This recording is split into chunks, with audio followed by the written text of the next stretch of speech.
Waging war on corruption. Alex Jones on the GCN Radio Network.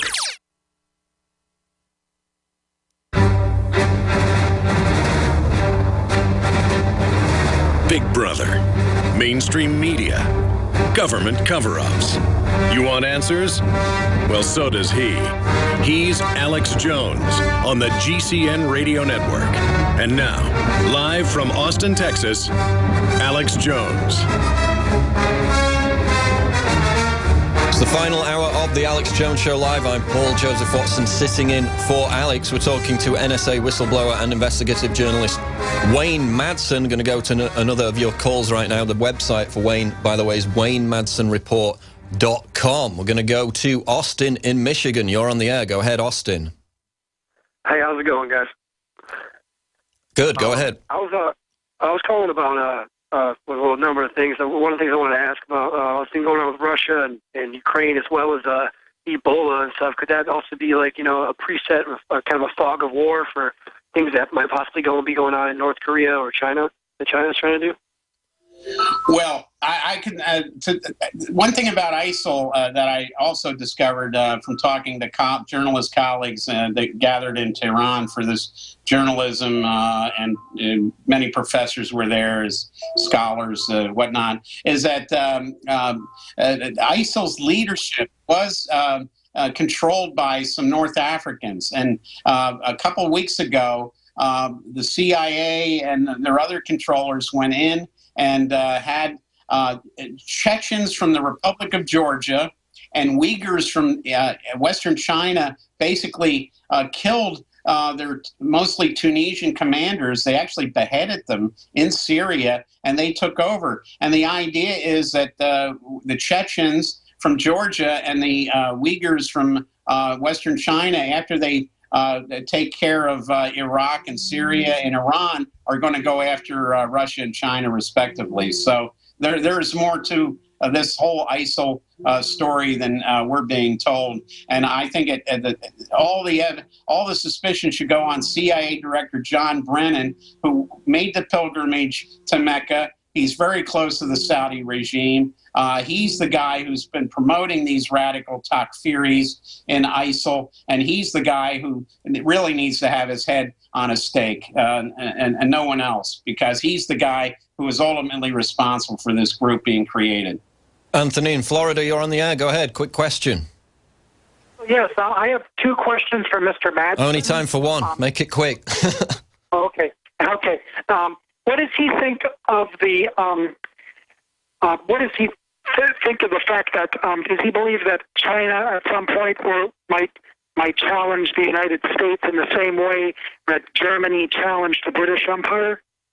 No, I think China is actually, look, China's history, recent history, they have never really attacked anybody except when they felt their security was threatened. The attack on North Korea during the Korean War was because we posed a threat to them. They are staking a claim to the South China Sea, just like we stake claims to our territorial waters. It's all about natural gas and oil, and Obama decided to pivot to Asia as a direct confrontation, military confrontation against China in China's own backyard. Asia's not our backyard, it's China's backyard, but Obama has decided he's going to not only take on Russia with Ukraine and other former Soviet republics, he's going to take on China in its own waters, its own backyard. Obama's playing with nuclear fire by going after Russia and China, and I'm afraid that whoever comes after him, whether it's Hillary or some knucklehead Republican, is going to continue those policies unless we get a president like a Jim Webb or a Rand Paul who doesn't want to continue this interventionist U.S. foreign policy. That has got to stop right now. Okay, final 20 seconds, Wayne. Tell people how they can get your book. Well, it's available on my website, WayneMadsenReport.com. That book and a number of others are available. They just click on that and they can order it from Amazon, Create, or Lulu Press. Okay, Wayne Madsen, NSA whistleblower and investigative journalist, thanks for joining us on the Alex Jones Show today. You bet. Anytime. Thank you. Thank you. After the break, Anthony Gucciardi with Police State News. We're going to go to more of your calls and hit more Ebola news. Breaking news up on Infowars.com. Check it out. Stay tuned. This is The Alex Jones Show Live.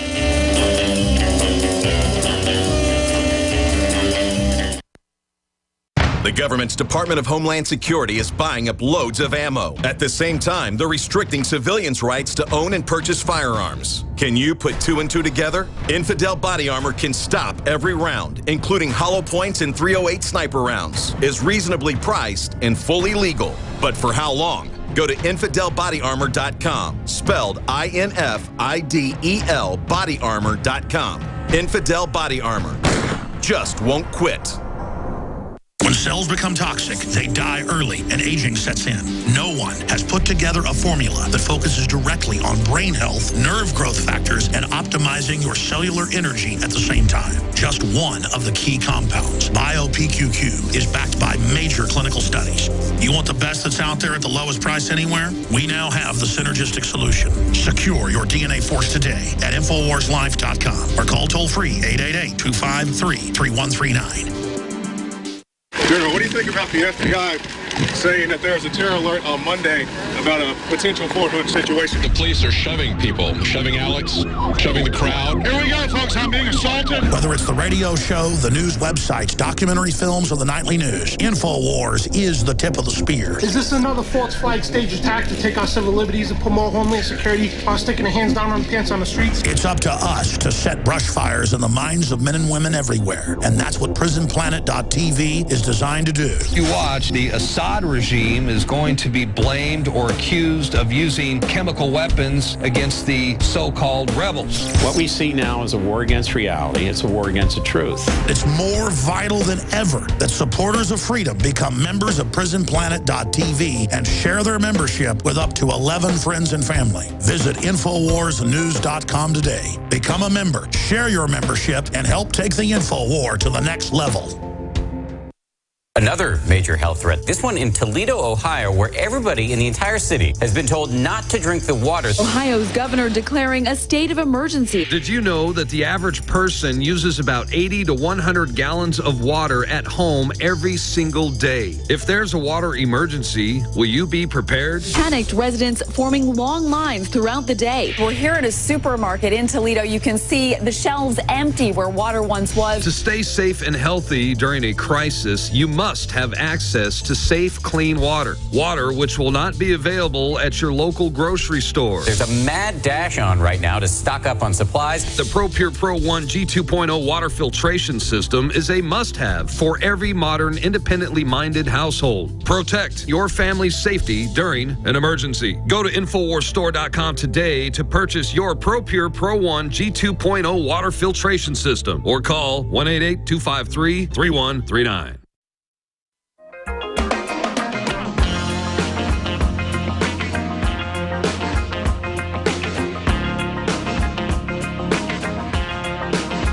Live from Austin, Texas, broadcasting worldwide, it's Alex Jones.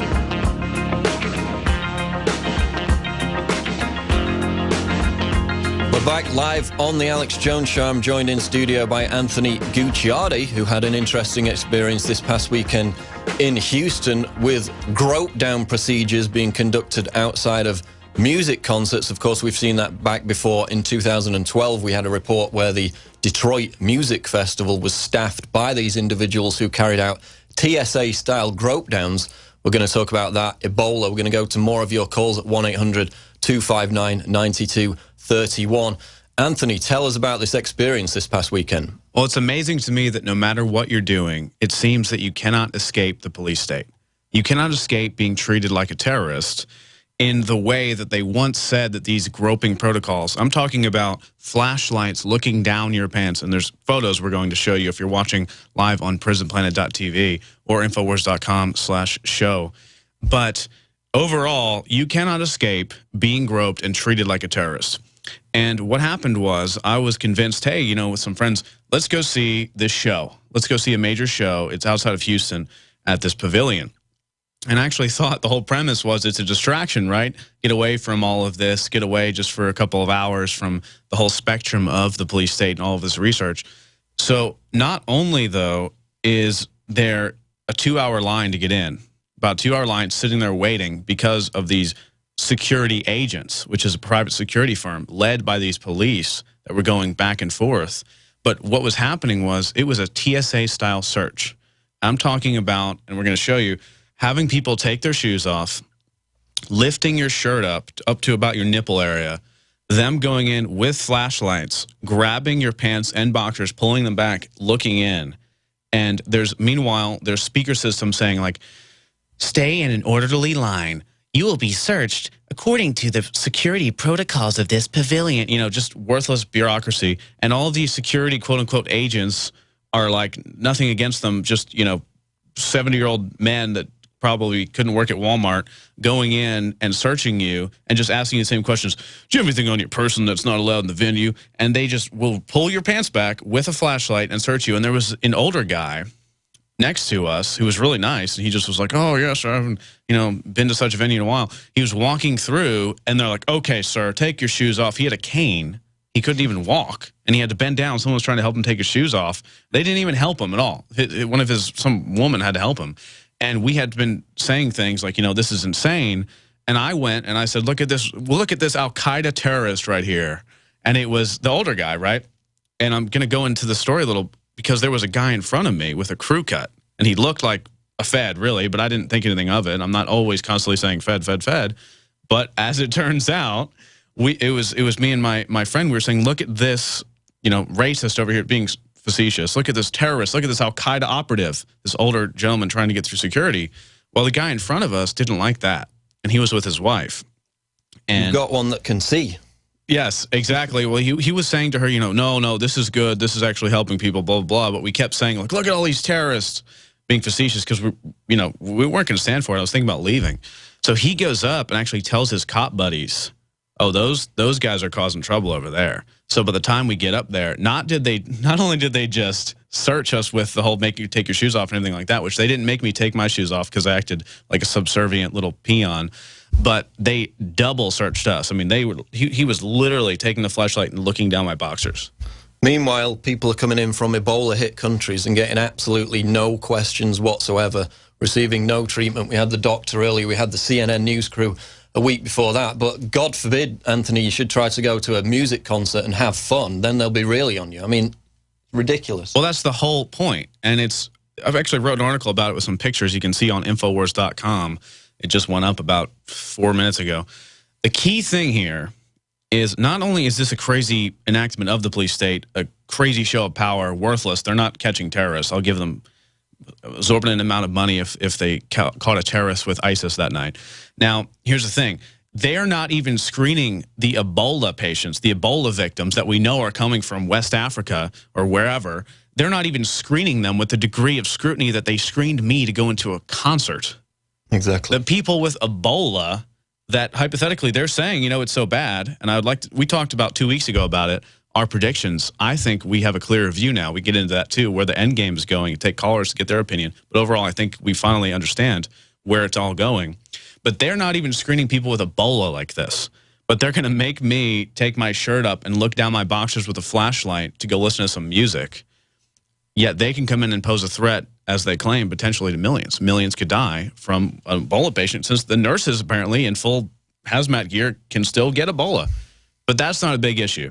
No, it's not a big issue because they just leave the borders open. Joe Biggs can go dress up as ISIS and cross the border. O'Keefe can dress up as Osama bin Laden. That's not an issue. The real issue is people going to concerts or going to sporting events and trying to bring in a can of high-fructose corn syrup soda to the movie theater, which will get you arrested. And another side issue on that, what does it say about people who take these jobs? I mean, that is basically the slag heap of humanity that they're forced to take those kind of jobs. Are they not even good enough for TSA at this point? No, it is the slag heap. It's the runoff of everything. It's the bureaucracy. Because here's how it works. I've flown multiple times recently. Actually, I have to fly all the time now. And sometimes I'll have a TSA agent, a professional. They will actually be like, hey, you know, I know you want to opt out. It's not a big deal. It's smart. Yeah, no, they'll actually get it. And they'll be like, sorry, we have to do this. But other times I've had people say, why are you opting out? And I say, well, I don't want to go through the naked body scanners that save your image and actually emit you with radiation. They go, oh, yeah, okay, And they actually, they are supposed to call it. They're supposed to say opt out, and you go through the line, and, you know, someone comes and pats you down like a good slave. But what they'll do is they'll wait